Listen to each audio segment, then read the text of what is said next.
This is your dose of daily market wisdom with master trader Nick Santiago. Starting from humble beginnings, Nick has been beating the markets for over 2 decades. He shares with you his take on the profitable trades that will have you moving towards financial freedom in no time at all. To see an in-depth review of his track record and much more, go to inthemoneystocks.com.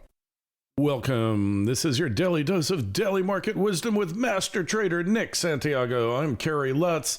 Today's 110.22, show number 355. Well, stocks are getting dumped to start out the week, aren't they? Nick? They are. They're getting hammered today. We have the Dow Jones Industrial Average down over 500 points to start the morning. The Nasdaq's down 377 points. That's a 2.5% decline. And the S&P 500 doesn't look any better. That's down almost 1.8%. And the Russell 2000 is down about the same. So it's a massacre out here this morning to start the day. We'll see where we finish. Obviously, that's what's most important. But I have to say, technology, again, is leading the markets lower. And very little is being spared. I think there's going to be a very rough first quarter for stocks. And, I said that going into the new year before this even happened, and it's all coming to fruition right now. Yeah, I think you are correct. You've kind of been calling this. And when we look at our cryptocurrencies, not much bright news on the horizon there either.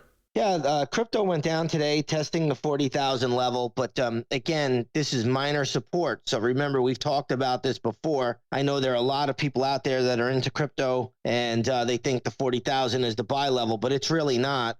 This level is minor support. The next level is 35,000. That'll be a much, much stronger support level for Bitcoin. So all the Bitcoin traders that are looking to buy the even number of 40,000 should be very, very careful here, as it should go lower down to around 35,000. May not do it today, but it will do it. All right, and bond yields are going higher still.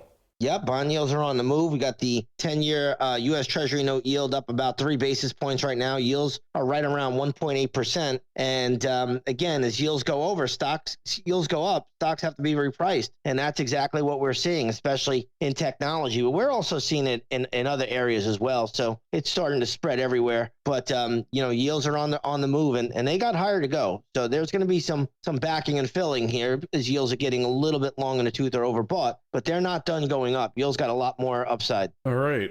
Interesting. And finally, let's take a look at gold and silver. Not much action going on there.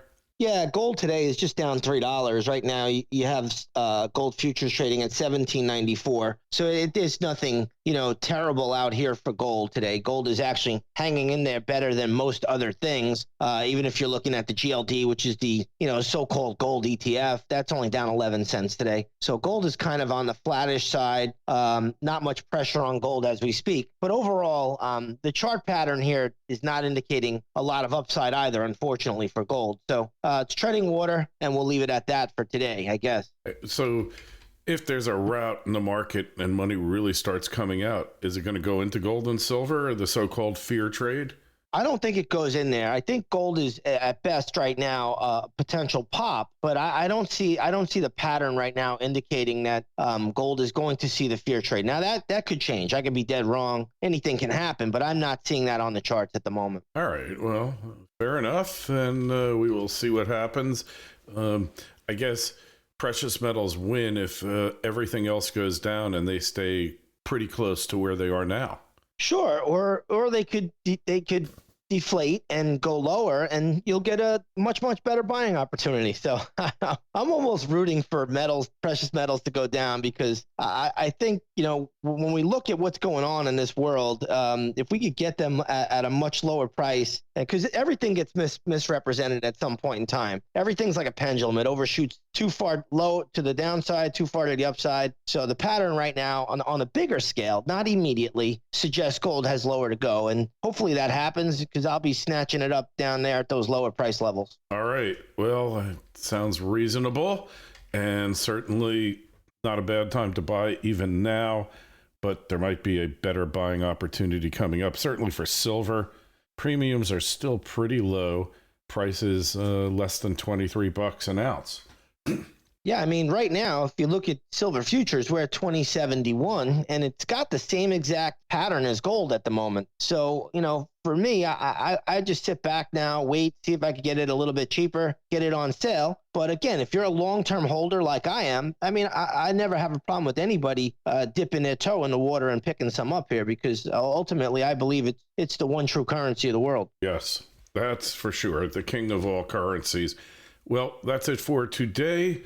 Make sure you go over to Nick's site, In the Money Stocks, see how he has been beating the averages for decades now. While you're at it, the Twitter feeds, simple ones, at ITMS, at Nick Santiago01, at Kerry Lutz. Questions, comments are gladly received. The email address is kl@kerrylutz.com. And Nick, we will pick up on Wednesday. Sounds good.